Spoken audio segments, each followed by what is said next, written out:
Brought you by Meghdoot herbal. Meghdoot Satritha shampoo ये hair fall को कम करे, डैंड्रफ को रोके और दे आपके बालों को भरपूर मजबूती। मेघदूत सतरीठा शैम्पू।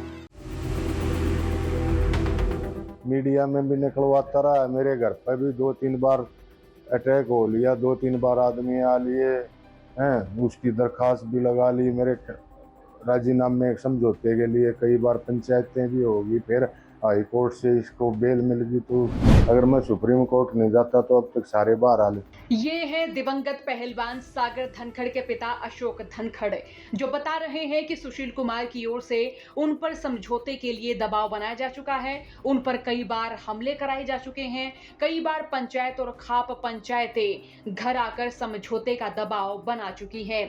तो वहीं सुशील कुमार को सुप्रीम कोर्ट ने 1 सप्ताह के भीतर आत्मसमर्पण करने का आदेश दे दिया है। जी हां, सुप्रीम कोर्ट ने बुधवार को राष्ट्रीय राजधानी दिल्ली के छत्रसाल स्टेडियम में पूर्व जूनियर राष्ट्रीय कुश्ती चैंपियन सागर धनखड़ की हत्या मामले में सुशील कुमार की जमानत रद्द कर दी है।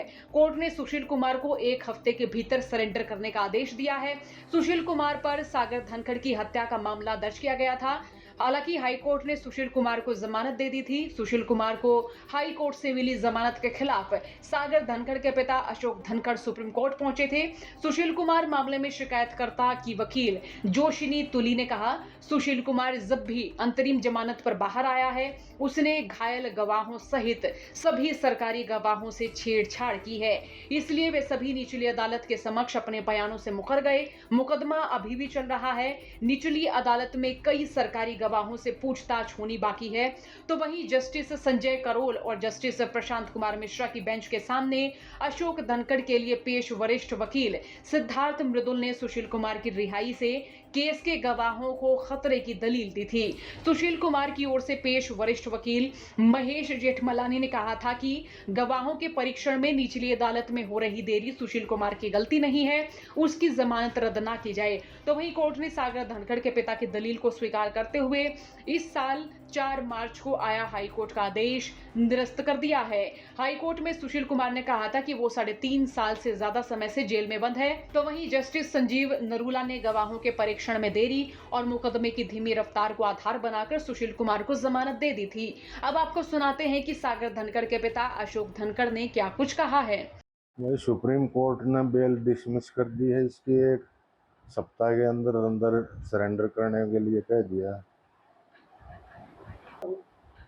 वकील ने यही बताया भाई, ये इतना मजबूत केस था, और फिर मैं कई बार मीडिया में भी निकलवाता रहा, मेरे घर पर भी 2-3 बार अटैक हो लिया, 2-3 बार आदमी आ लिए हैं, उसकी दरखास्त भी लगा ली, मेरे राजीनामे समझौते के लिए कई बार पंचायतें भी होगी, फिर हाई कोर्ट से इसको बेल मिल गई। तो इसके बाद मैंने सुप्रीम कोर्ट का रुख कराया था। मैं देखो भाई कहीं न्याय है तो देखते हैं।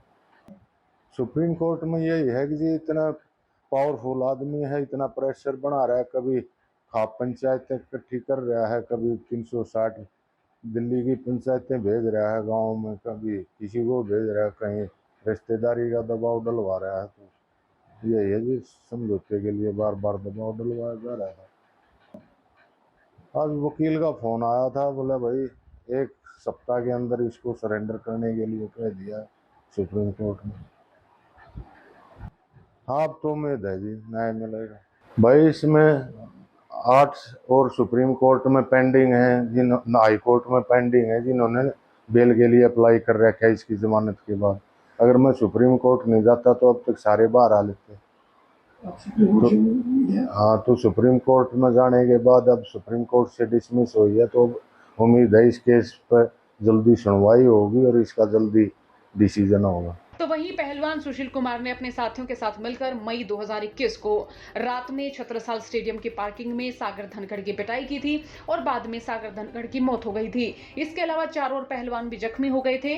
तो वहीं आरोप पत्र में 13 आरोपियों को नामजद किया गया है। दिल्ली पुलिस ने आरोपियों के खिलाफ हत्या के प्रयास, गैर इरादतन हत्या, आपराधिक साजिश, अपहरण, डकैती, दंगा समेत अन्य अपराधों में प्राथमिकी दर्ज की थी।